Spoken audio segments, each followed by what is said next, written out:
with a length of 9,289 kilometers from Moscow to Vladivostok. This is the longest railway line in the world, the Trans Siberian Railway.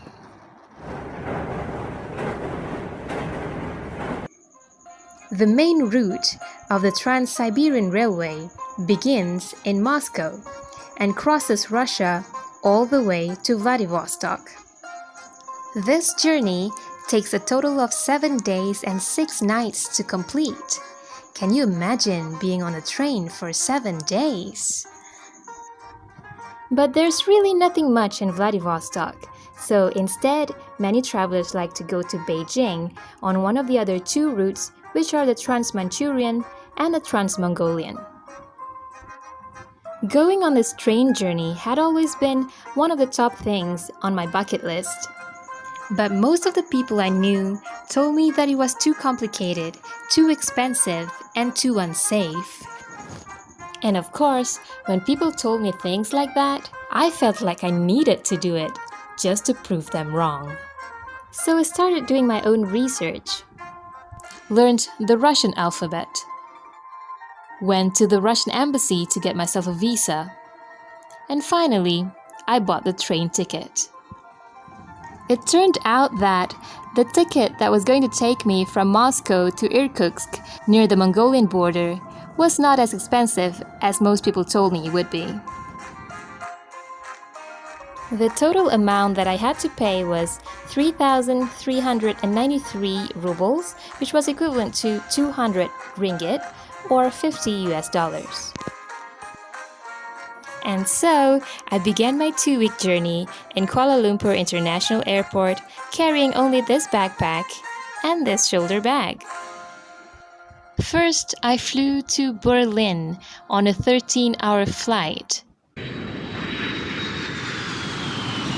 I went to see the Berlin Wall for the first time. Then I flew to Vilnius, Lithuania. Vilnius is a very beautiful medieval city with cobblestone roads, old buildings, and a castle.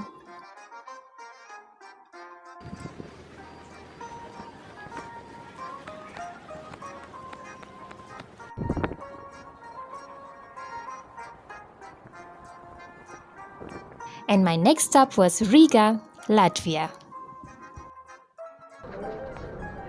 I felt that Riga had almost the same vibe as Vilnius, except that it was bigger and livelier. It was a shame that I only got to spend 1 night in each of the cities that I visited, but I really had to finish the whole trip in 2 weeks. So after Riga, I went to another city in Latvia called Liepaja, where I spent the night in prison and then lost my phone. If you'd like to know what exactly happened, I wrote about it in my blog and I've included the link in the description below. And after Latvia, I went to Tallinn, Estonia. Tallinn is another beautiful old city with beautiful buildings, beautiful people, and beautiful birds.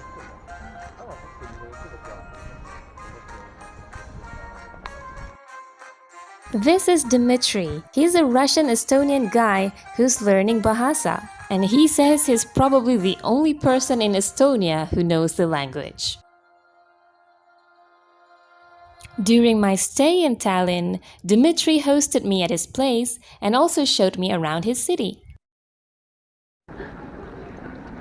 How big is this square, this whole place? The whole old town, you mean? Yeah. Well, it's quite big. I'll show you later on the map, but squares are quite new. I mean, built in the 19th century. Oh, there are houses up Yeah, there. they're bad. But if we move...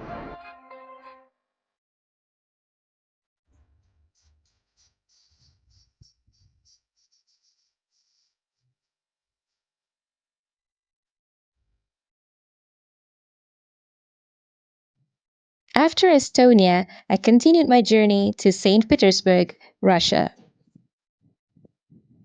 And what I really love about these buses in the Baltic states is that they are not very expensive, but they are so luxurious.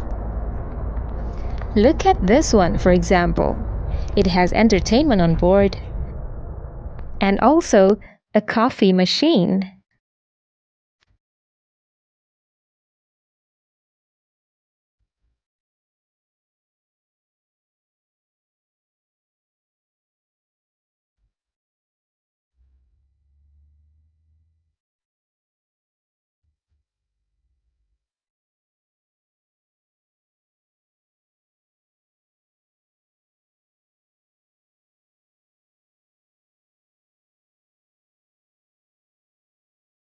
After traveling for thousands of miles from Kuala Lumpur to Berlin, Vilnius, Riga, and Tallinn, I finally arrived in the largest country in the world.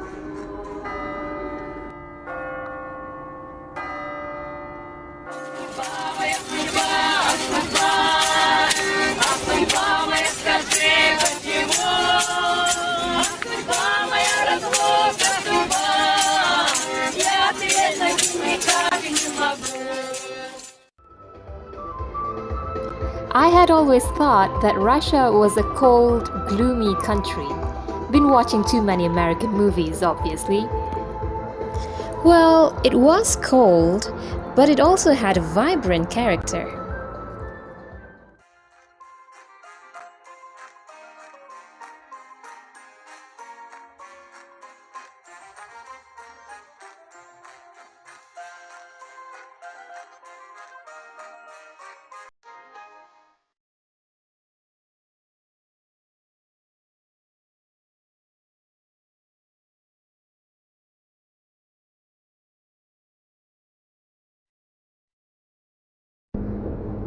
Russia has the world's deepest subway system.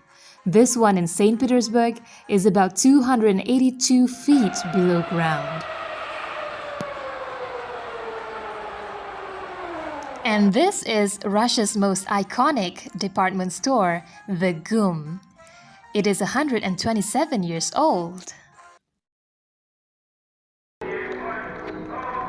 I'm not really into shopping, but of course I had to go and check it out. Not that I could afford anything in there.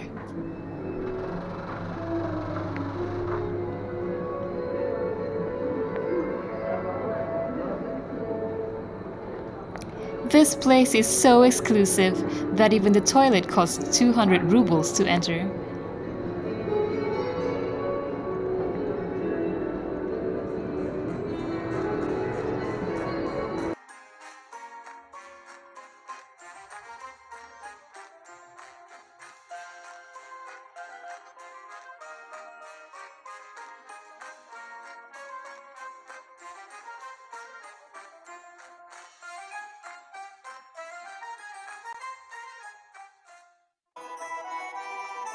And then it was time to board my train.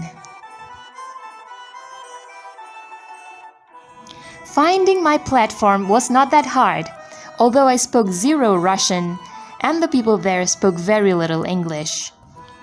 Luckily, I had learned to read enough Russian alphabet to get by.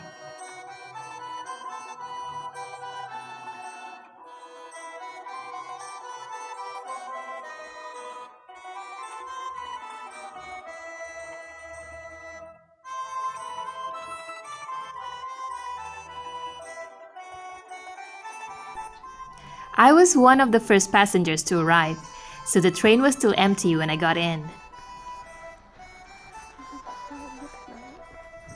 This is a third-class coach, and I had specifically booked the last compartment next to the toilet because that was the cheapest one available. Not long after that, the other passengers arrived, and they started to unpack and make themselves at home. I was sharing the compartment with two older ladies and one guy. There were only locals on this coach, and none of them spoke any English. I was the only non-white, non-Russian speaking person on board because most tourists prefer the more expensive second-class coach. The locals were nice to me though. We smiled and used sign language when we wanted to communicate with each other. The top bunk was so low that I could barely sit upright. And it had no window, so if I wanted to sit more comfortably and see outside, then I would have to go to the lower bunk. There was hot water available at all times, so I had no problem making hot drinks or instant noodles. I had brought these with me all the way from Malaysia because I knew that I was going to miss the flavors of home. But I had also bought some snacks and chocolates in Moscow. Now this is what you call a breakfast with a view.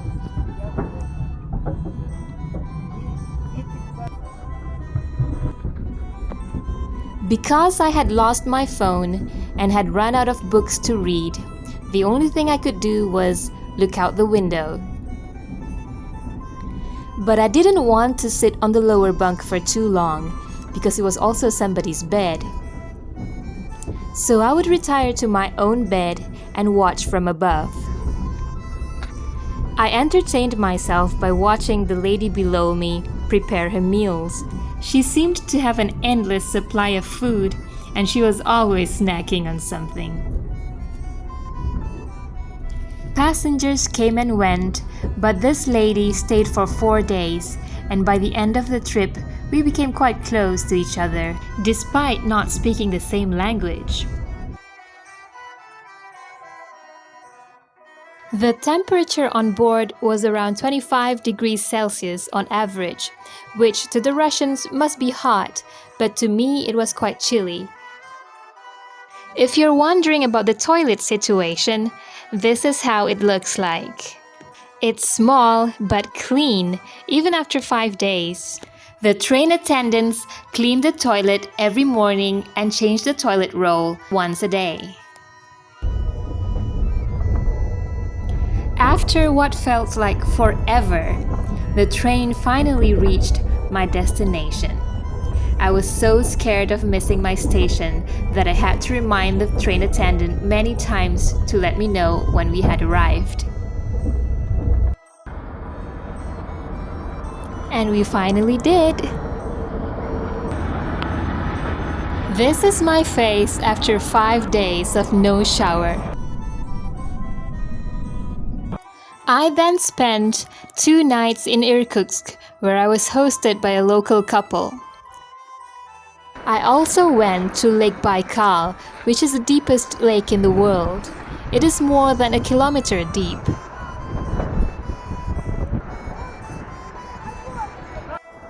And then I tried the local snack, the smoked omul fish.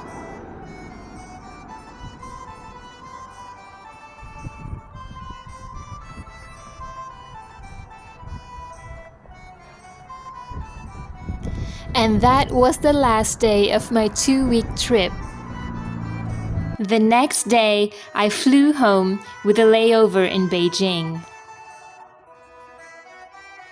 In 2 weeks, I visited 5 countries across 2 continents and went on the world's longest train ride. And I spent a total of 3,127 ringgit, which is about $748 US. You can find the breakdown of expenses in the description below. Now, some of you might be saying that 2 weeks is way too short to visit 5 countries, and I agree. But I also believe that everybody has a different pace and different circumstances in life, and you've just got to make the most of your situation. Although it was a short trip, I had a lot of fun, and I think it was an amazing experience. And most importantly, I got to meet so many wonderful people on my trip. If you're planning to go on the Trans Siberian, I highly recommend getting this Trans Siberian handbook, because not only does it tell you how to book your ticket and everything that you need to know before your trip, it also describes in detail each place that you pass by during the journey so that you know exactly what you're looking at. You can click on the link in the description below to get this book from Amazon. If you find this video helpful, please like, share, and subscribe, and let me know your thoughts in the comments below. Thank you for watching, and I'll see you in the next video.